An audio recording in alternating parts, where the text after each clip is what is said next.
السلام عليكم ورحمة الله وبركاته. أهلا بيكم في قناة الحياة التركية. عاملين إيه؟ يا رب تكونوا بخير. النهاردة أنا جايبة لكم وصفة تركية حلوة قوي للقضاء على السعال والبلغم. الوصفة دي بصراحة أنا ما كنتش أعرفها قبل كده. إحنا متعودين في مصر إن لما حد بيكون عنده كحة بنديله العسل الأسود دايما معلقة مثلا على الريق. هي الوصفة قريبة من كده، بس هم هنا بيحطوا عليها إضافات تانية بتخلي مفعولها يختلف وبيبقى بيدي نتيجة أفضل كتير. الوصفة دي بصراحة يعني أنا اللي خلاني النهاردة بشاركها معاكم إن أنا فعلا جربتها. ابني كان عنده كحة وكان عنده بلغم، كان تعبه قوي يعني وما كانش بينام بسببه.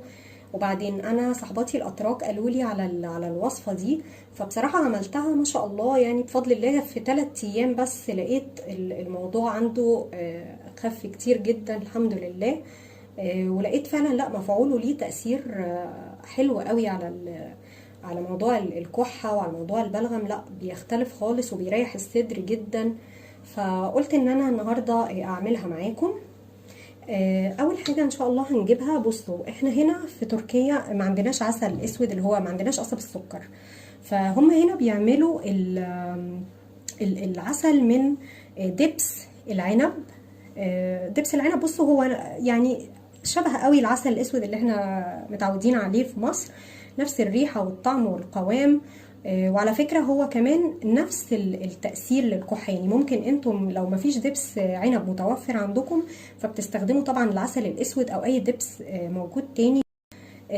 كله بيدي نفس النتيجة. يعني انا كنت دورت على الانترنت فلقيت لا دبس العنب والعسل الاسود او دبس قصب السكر يعني كله نفس النتيجة والفايدة بالنسبة للكحة. فاحنا اول حاجة هنجيبها معانا، هنبدأ ان احنا نعملها بسم الله. هنجيب كاسة صغيرة او فنجان من الدبس ده بسم الله، وبعدين هنحط عليه فلفل اسود معلقة صغيرة. وده حاجة انا استغربتها جدا لان انا بصراحة ما كنتش عارفة ان ليه فايدة في موضوع الكحة والحاجات دي، اول مرة كنت اسمعها هنا من الاتراك بصراحة، بس فعلا نتيجته حلوة قوي. بصوا يعني هما الاتراك هنا انا في حاجه انا بعملها زياده عنهم، بحب ان انا اضيف على الوصفه دي الجنزبيل.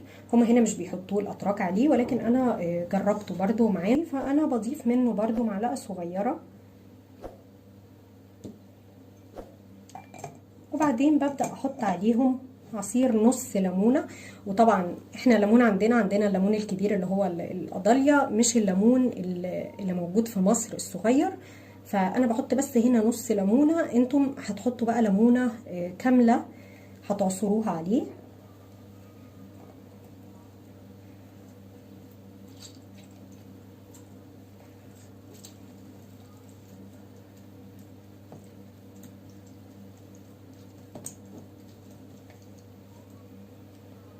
وبكده بتكون وصفتنا جاهزه. مجرد ان انا دلوقتي بس هقلب المكونات دي كلها.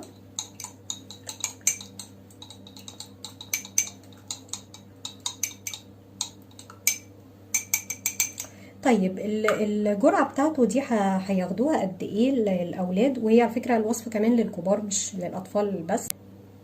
دلوقتي اللي هياخد نص كاسه صغيره او نص فنجان صغير 3 مرات في اليوم. وان شاء الله في خلال 3 ايام بفضل الله السعال هيروح خالص والبلغم. بس وربنا هو الشافي. وشكرا لمتابعتكم، ما تنسوش تعملوا لايك وشير وسبسكرايب لو عجبكم الفيديو. السلام عليكم.